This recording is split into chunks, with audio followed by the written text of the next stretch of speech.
தலையெழுத்து இந்த மாசத்துக்கு தான் வர வேண்டியது.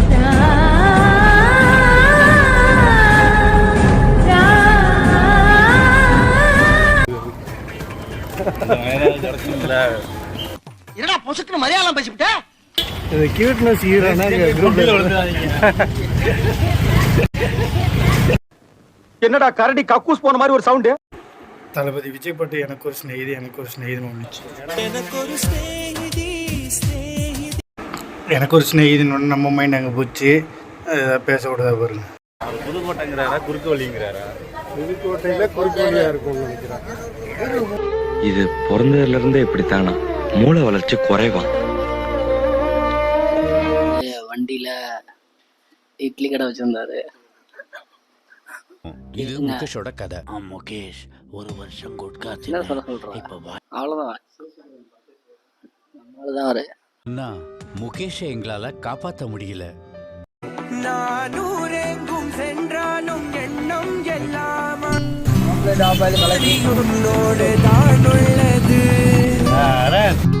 இந்த தீராத ஆராத பேராசைக்கு நான் என்ன பேர் வைப்பது? ஏன் நம்ம மதுரை பக்கம் தான் வந்தேன் இப்போ நம்ம பங்காளி பேர் உள்ள எல்லாத்தையும் பார்த்துட்டு போகலான்னு வந்தேன். சோளம் பார்த்தேன். அப்புறம் பஸ் ஸ்டாண்டு மதுரையில் வந்துச்சு. இறங்கி உறங்கி கிடந்தேன். அப்போ கால் மேலே கால் போட்டு சும்மா தவளத்தான் கிடந்தோம்னு வச்சுக்கிங்களேன். அப்படி இன்னொரு கால் மேலே கால் போட்டு ஒரு கேமரா வியூ தான். அப்புறம் மதுரை பஸ் ஸ்டாண்டு, அதான் நம்ம மாட்டுத்தாவன்னு சொல்லுவாங்கல்ல.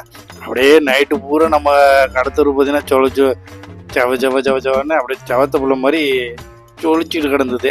அப்புறம் காலை விடியாக கிளம்புறப்ப மதுரை கண் ஆஸ்பத்திரிக்கு போனேன். வந்து கண் மருத்துவமனை. நம்ம நண்பன் இருக்கேன் பார்த்தீங்கன்னா, அவன் கண்ணு தம்பிக்குதேன். அப்புறம் நம்ம இந்த பாரம்பரியமாக பார்த்தீங்கன்னா இந்து கோயில் முஸ்லீமு ஒன்று சேர்க்குற மாதிரி ஆரப்பாளையம் பஸ் ஸ்டாப்பிங்க. அப்புறம் அரவிந்த் ஹாஸ்பிட்டல் உள்ளே போயிட்டு நம்ம அட்மிஷன் போட்டு நைட்டு எப்படி மதுரை இருக்கும் பகலில் எப்படி இருக்குங்கிறத தான் காட்டிக்கிட்டு இருக்கேன். சரி பார்த்துட்டு மதுரை அடுத்த போய் அப்படியே பார்ப்போம் வாங்க. குடும்பமாக வந்தேன். ஏதோ மதுரை கண் ஆஸ்பத்திரிக்கு எத்தனை பஸ் போகுது, கும்பிட்டு போகுது, அதெல்லாம் காட்டுறதுக்காகத்தேன். அதாவது ஏகப்பட்ட பஸ் இருக்குதுப்பா. ஆரப்பாளையம்னு போது மதுரை கண் ஆஸ்பத்திரின்னு கேட்டு வந்தீங்கன்னா கரெக்டாக வந்து இறக்கி விடுவேன். கரெக்டாக நீங்கள் வந்து ஏகப்பட்ட 5 நிமிஷத்துக்கு வாட்டி அந்த மணிக்காக இருக்கீங்க.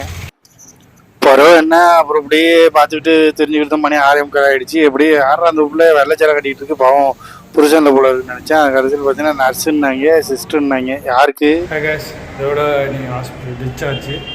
ஓகே, நாங்கள் மதுரை விட்டு கிளம்ப வந்தோம். கண்ணாடி கிடைக்குதான்னு பார்ப்போம். இதோ மதுரை சிட்டி. ஆமாம், யாரும் பார்த்ததே இல்லை. ஓகே, இந்தளவுக்கு ஏதாவது கண்ணாடி பெஸ்ட்டாக கொண்டு போய் கொடுக்கறதுக்கு ட்ரை பண்ணுறேன்.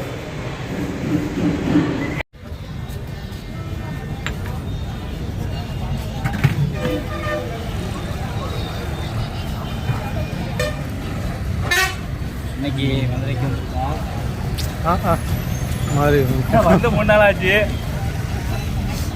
சுட்டித்திருந்த இந்த கருங்குயில்களோடு வந்து கண்டமான டேய், எண்டு காடு போட்டு எகத்தால மாடா பண்றீங்க. எனக்கு எண்டே கிடையாதுடா. என்னோட அடுத்த எய்ம்